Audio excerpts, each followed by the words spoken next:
Hello everyone, Sentinel2 and welcome to another mod overview, this time on the Bumblezone, which is available for Fabric and Forge. I'll be covering the Forge version right now because it's the one I got working, as well as just since it seems to be the original mod, so I thought I'd cover it instead, besides other mods. Either way, what it adds is a dimension that you can access via an ender pearl trying to be thrown at a beehive or bee nest. Other than that, you can obviously explore, and we'll take a look at that soon. There's obviously also config aspects you can look at as well via the server config folder in your world saves. So we'll try and attempt this with just sort of a plain one that I've just got here. And there we go. So we'll join the dimension, and we're now in the Bumblezone, specifically the hive pillar. The mod itself only adds a porous honeycomb block and a filled porous honeycomb block. Nothing else in particular. If I can find that, there we go. So there's the two blocks that make up the dimension. So, not too bad. You've got some honey blocks here. You've got your filled porous. You've got your honeycomb blocks there. So we just happen to spawn here. We'll just go into Spectator and get an idea of what else we can view. Which I'm assuming is just each sort of section, like so.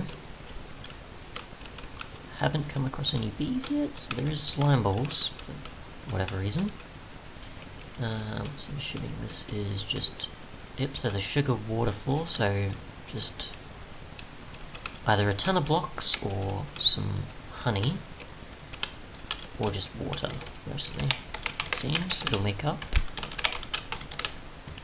Actually get a bucket, it'll most likely be just water that just, I wouldn't say looks like honey, but sort of just lighting-wise kind of does. And then you've got the other here. You've got some bees spawning, as well as slimes.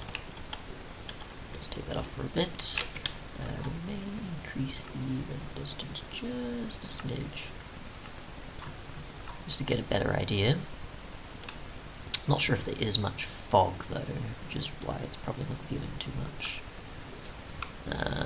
So yeah, that's the sugar water floor, and I'm assuming underneath that we may have, yep, so just sort of more of the same, but it's just that sort of section. That sort of level of the biome. And if we keep going down, you can still see a few bits and pieces that would be more open. If you keep going down there, obviously, you're not going to take damage, you're just going to exit the dimension. If you go to the highest point, we also should exit the dimension via the 256 block limit, not a 128 of sorts, like the Nether typically is. So you can see it's quite high up.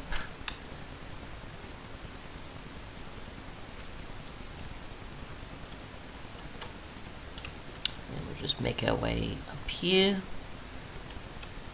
And you can see it's obviously a lot more of the ceiling rather than the other. So obviously you could use this dimension to either just have somewhere else to go, or just take some of the honey blocks and such. So actually just exit here. There we go, and it'll take us out of the dimension. I'm assuming it'll put us right next to the beehive, or so, or try and convert its coordinates as such. Okay, so it's taken us somewhere else. I'm assuming this was spawned for me at one point. So actually take damage, and we'll actually see where the coordinates take us. Spawn, so it's taken us somewhere else entirely. So that's good to know. If we actually go here again, and we'll go to the bottom, as well as test a few other things, such as beds, and whatever else you typically can in dimensions to find out whether or not something explodes, or it actually is possible to live in the dimension.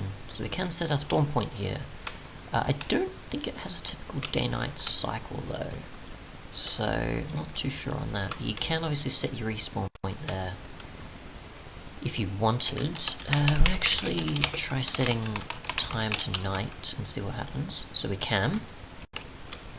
We'll actually try sleeping rather than just setting our spawn point. And nothing's happening. Even though it's a fresh bed.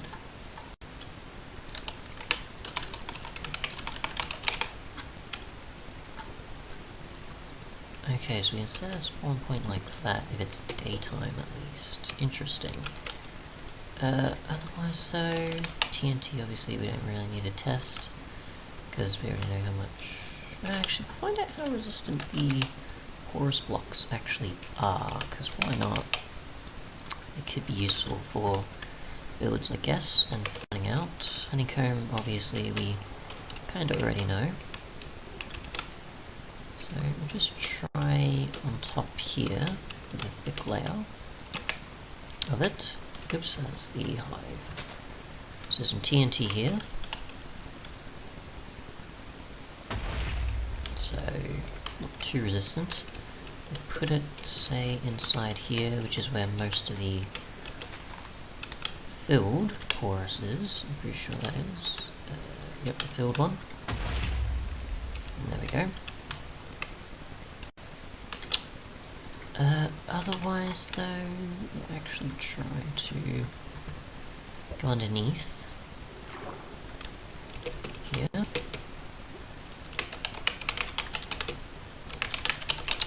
Now with the fabric version, I don't think it'll change in terms of, say, liquid honey versus water though, but I'm assuming maybe we could configure that in a way. And we'll go underneath here and we'll end up in a completely different location yet again.